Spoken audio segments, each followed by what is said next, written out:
Di tengah malam hujan deras di perkemahan Gunung Gede, bibir saya bertemu dengan bibir kakak tiriku Rea dalam sebuah ciuman penuh emosi yang tak terduga.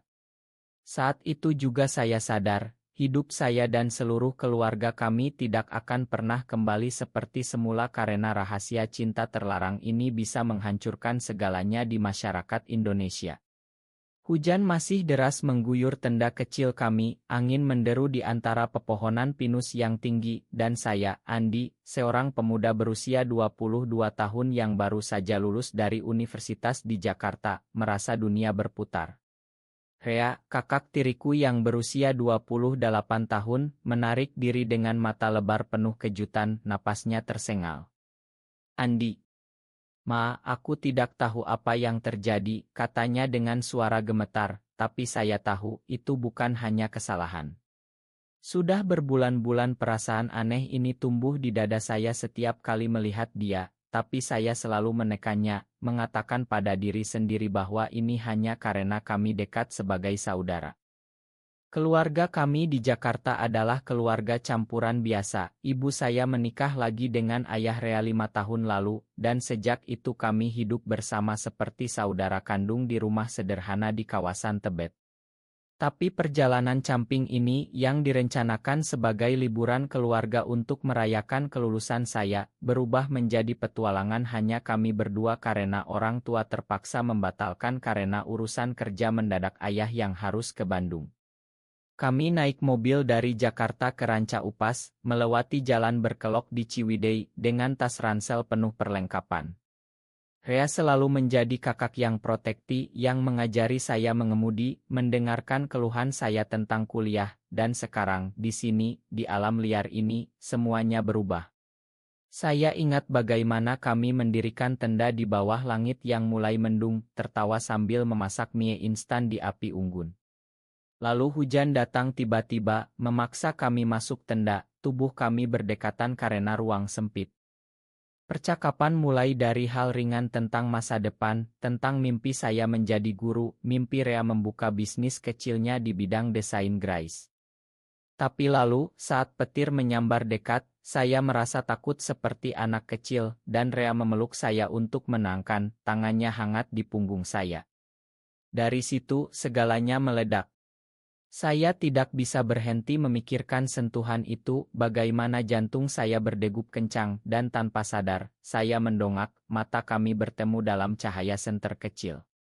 Ciuman itu terjadi begitu saja, lembut tapi penuh perasaan yang lama tersembunyi. Keesokan paginya, suasana tegang. Kami sarapan dalam diam, mata kami sesekali bertemu tapi segera berpaling. Kita harus pulang besok pagi, kata Rea akhirnya sambil mengaduk kopi instan di panci kecil. Saya mengangguk, tapi di dalam hati, saya tahu ini baru permulaan dari badai yang lebih besar. Perjalanan pulang ke Jakarta terasa panjang, pikiran saya penuh dengan pertanyaan, apakah ini cinta? Apakah saya benar-benar seperti ini? Di masyarakat Indonesia yang konservatif, di mana keluarga dan agama begitu penting, bagaimana saya bisa menerima ini tanpa menghancurkan segalanya? Rea duduk di kursi pengemudi, tangannya mencengkeram kemudi lebih kencang dari biasanya, dan kami hampir tidak berbicara sepanjang jalan tol yang macet. Sampai di rumah, ibu menyambut kami dengan senyum lebar, bertanya tentang perjalanan, tapi saya hanya bisa tersenyum palsu sambil membawa tas ke kamar.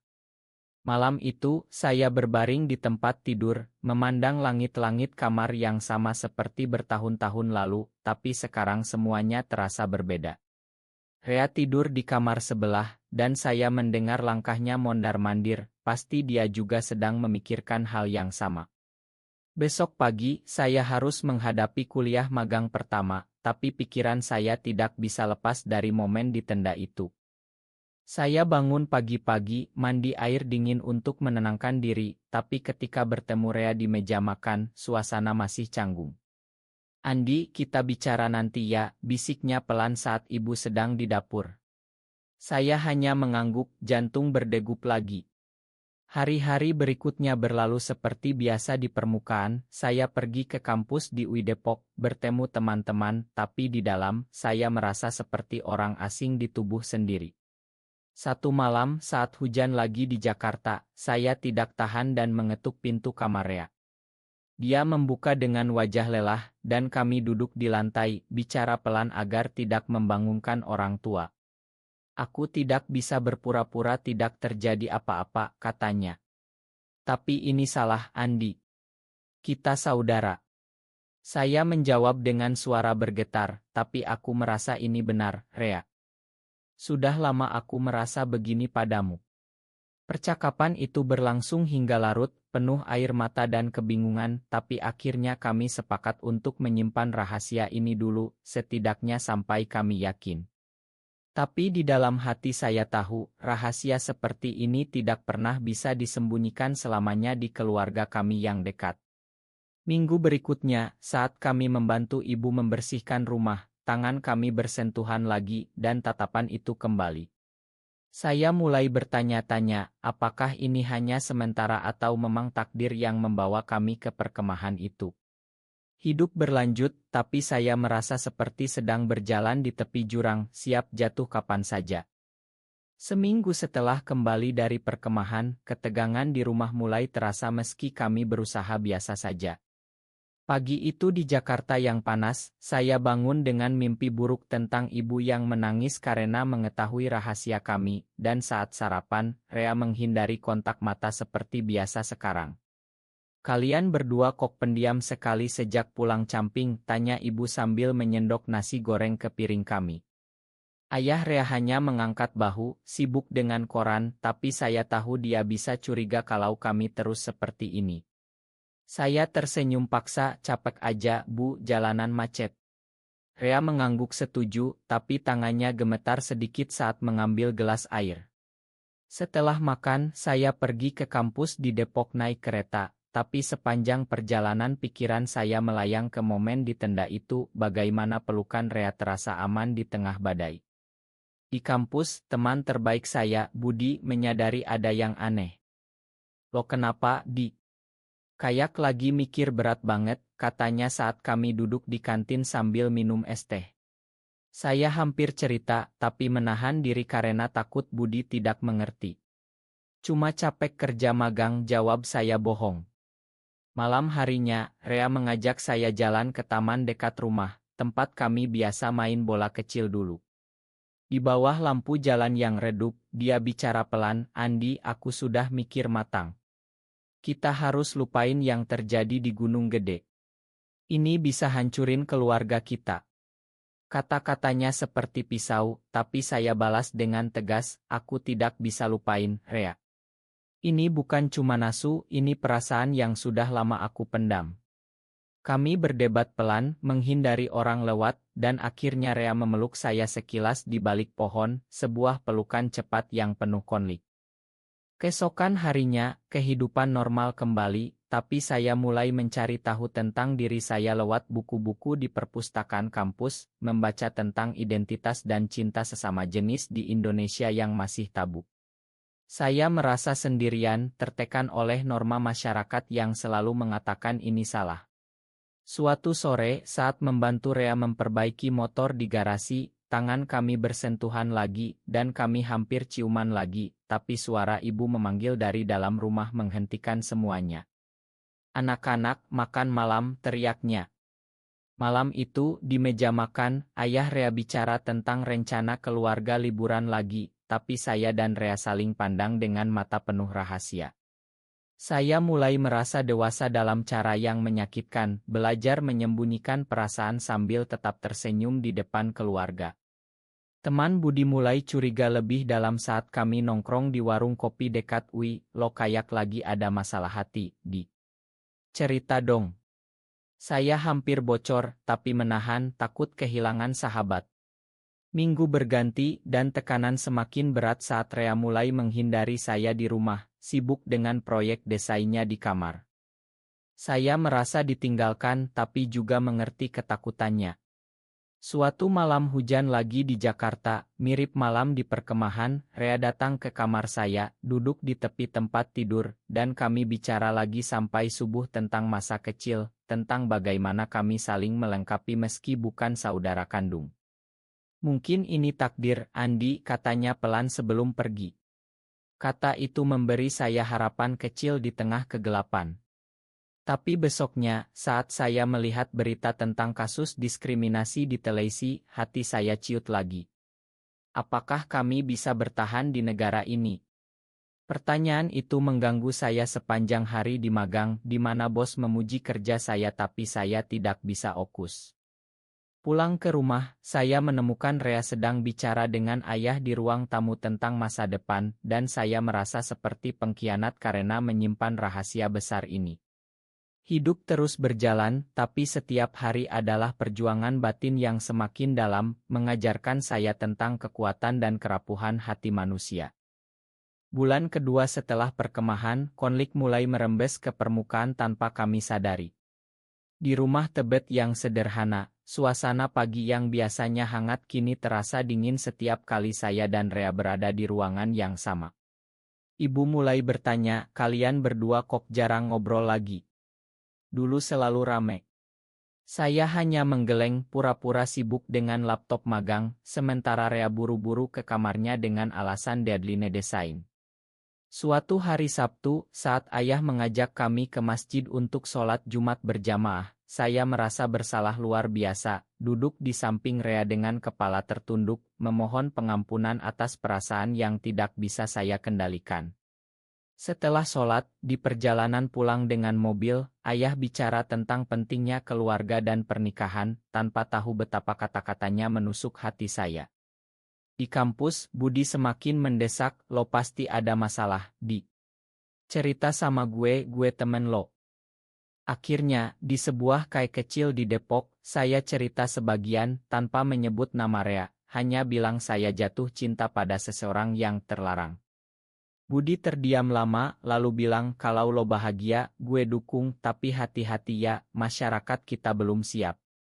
Kata-katanya memberi kekuatan tapi juga ketakutan baru. Malam itu, saya pulang dengan hati lebih ringan, tapi di rumah, Rea menunggu di teras dengan wajah khawatir. Kamu cerita ke siapa? Tanyanya pelan. Kami bertengkar kecil di belakang rumah, Rea takut rahasia bocor, tapi akhirnya kami berdamai dengan pelukan singkat di kegelapan. Minggu berikutnya, keluarga mengadakan arisan kecil dengan saudara ibu dari Bogor, dan saat makan malam ramai, tante saya bertanya tentang pacar saya. Saya tersipu, tapi Rea menjawab cepat untuk menutupi, Andi masih fokus kuliah, tante. Tatapan kami bertemu lagi penuh arti. Tekanan semakin bertambah saat saya melihat Rea mulai dekat dengan teman perempuannya di kantor, mungkin untuk menutupi, dan itu membuat saya cemburu yang tak masuk akal. Saya menghabiskan malam menangis sendirian di kamar, mempertanyakan apakah cinta ini layak diperjuangkan. Suatu sore hujan deras lagi, mirip malam di Gunung Gede, Rea datang ke kamar saya dan kami bicara panjang lebar tentang masa depan, tentang mungkin pindah ke kota lain seperti Bandung untuk memulai hidup baru. Tapi bagaimana dengan ibu dan ayah, tanya saya. Rea menghela napas, kita harus siap kehilangan Andi. Kata itu seperti pukulan, tapi juga membuka mata saya tentang pengorbanan. Di kampus, saya mulai bergabung dengan komunitas kecil yang mendukung isu kesetaraan, diam-diam belajar tentang perjuangan orang-orang seperti saya di Indonesia. Budi memperkenalkan saya pada seorang senior yang pernah mengalami hal serupa, dan cerita mereka memberi saya harapan. Tapi saat pulang melihat ibu memasak aurit Rea, hati saya hancur lagi. Konflik internal ini membuat saya semakin dewasa, belajar bahwa cinta bukan hanya bahagia, tapi juga tanggung jawab dan pilihan sulit. Suatu malam, saat semua tidur, Rea menyelinap ke kamar saya, dan kami hanya berpegangan tangan, bicara tentang mimpi, tanpa sentuhan lebih. Itu cukup untuk memberi kekuatan menghadapi hari esok. Tapi besoknya, sebuah pesan dari Budi membuat saya panik. Tante, gue lihat lo sama Rea deket banget di taman kemarin. Hati-hati ya. Rahasia mulai retak, dan saya tahu badai besar akan datang. Perjalanan emosional ini mengajarkan saya tentang kekuatan batin, tapi juga kerapuhan hubungan keluarga di tengah norma yang kaku. Saya mulai menulis di buku harian, mencatat setiap perasaan sebagai cara untuk bertahan. Ketegangan mencapai puncak saat rahasia hampir terbongkar di rumah. Suatu malam minggu di Jakarta, saat keluarga berkumpul menonton televisi, tante dari Bogor menelepon ibu dan bicara tentang kecurigaan yang dilihatnya saat arisan lalu. Ibu tertawa saja, tapi saya dan Rea saling pandang dengan wajah pucat. Setelah telepon, ayah bertanya santai, "Kalian berdua ada masalah apa sih?" Rea menjawab cepat, "Tidak ada, Yah," tapi suaranya bergetar. Malam itu, setelah semua tidur, kami bertengkar hebat di garasi. Rea menyalahkan saya karena cerita ke Budi. Saya balas bahwa saya butuh dukungan. "Kamu egois, Andi. Ini bukan hanya tentang perasaan kita," katanya dengan suara tertahan. Air mata saya jatuh, dan Rea akhirnya memeluk saya, meminta maaf, tapi luka sudah tergores. Keesokan harinya, di magang, bos memuji kerja saya, tapi pikiran saya kosong. Budi menelepon, menawarkan bantuan kalau perlu tempat tinggal sementara, rumah gue terbuka. Tawaran itu seperti pelampung di lautan. Di rumah, suasana semakin dingin, ibu mulai curiga saat melihat Rea jarang makan bersama. Saya mulai berpikir untuk pindah, mungkin ke kosan dekat kampus, tapi itu berarti meninggalkan Rea. Suatu sore, saat hujan deras mengguyur Jakarta lagi, Rea mengajak saya ke kai kecil di Tebet, tempat netral. Di sana, dia bilang, "Andi, aku cinta sama kamu, tapi aku takut kehilangan keluarga.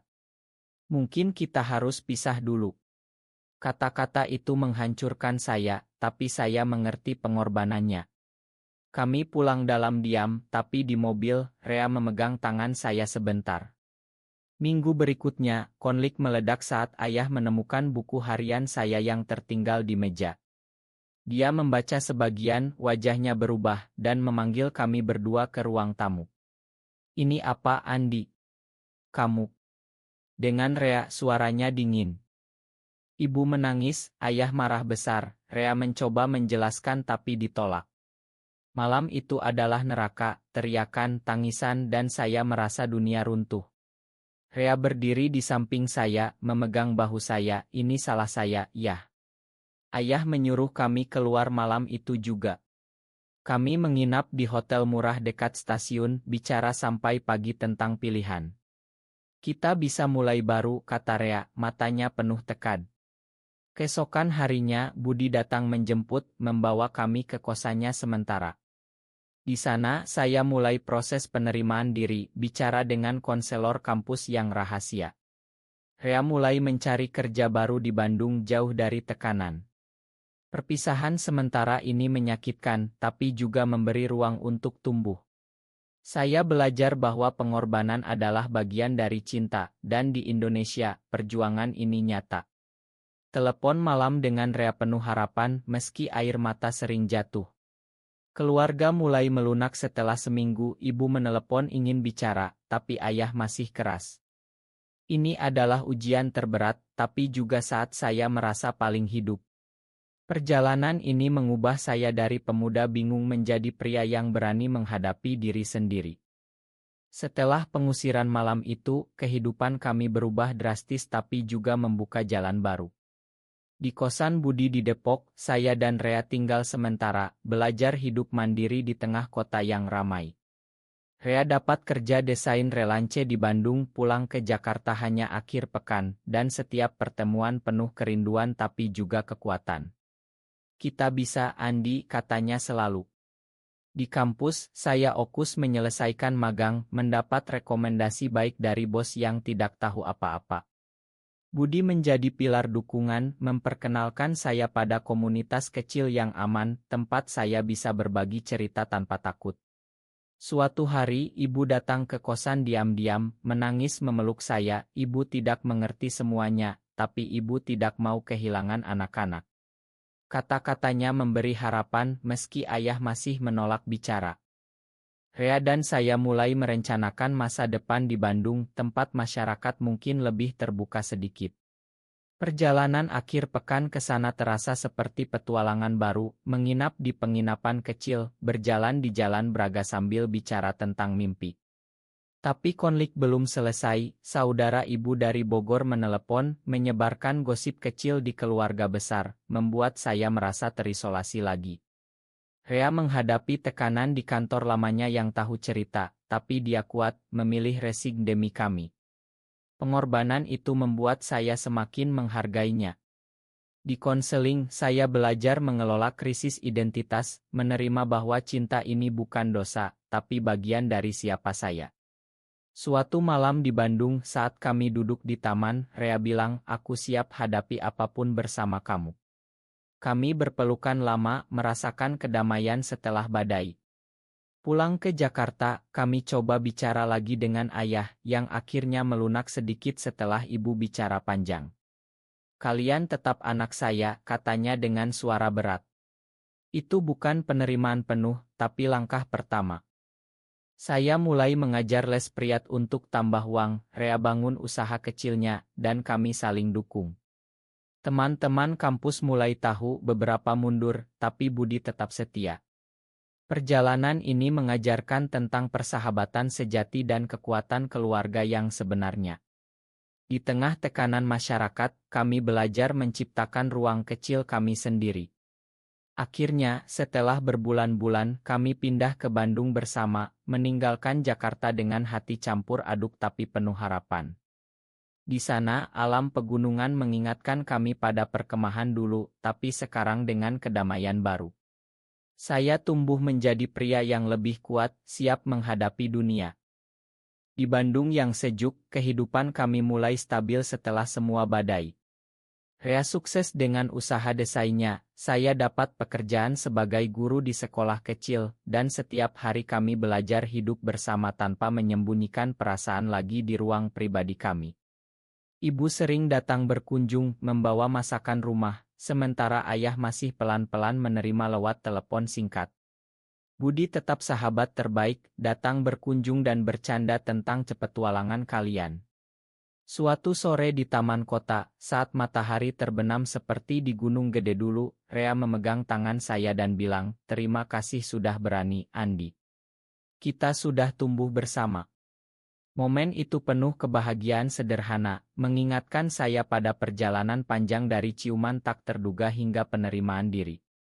Tapi masyarakat masih memberi tekanan, gosip sesekali muncul, tapi kami belajar menghadapinya dengan kepala tegak. Keluarga besar mulai melunak satu persatu, dan kami mulai membangun jembatan kembali. Saya sering merenung betapa satu perkemahan bisa mengubah takdir dua orang. Kini, saat melihat Rea tersenyum di pagi hari, saya tahu semua pengorbanan layak. Perjalanan emosional ini bukan akhir, tapi awal dari hidup yang lebih autentik. Apakah benar cinta sejati harus selalu mengorbankan keluarga dan masyarakat, atau justru layak diperjuangkan meski penuh risiko?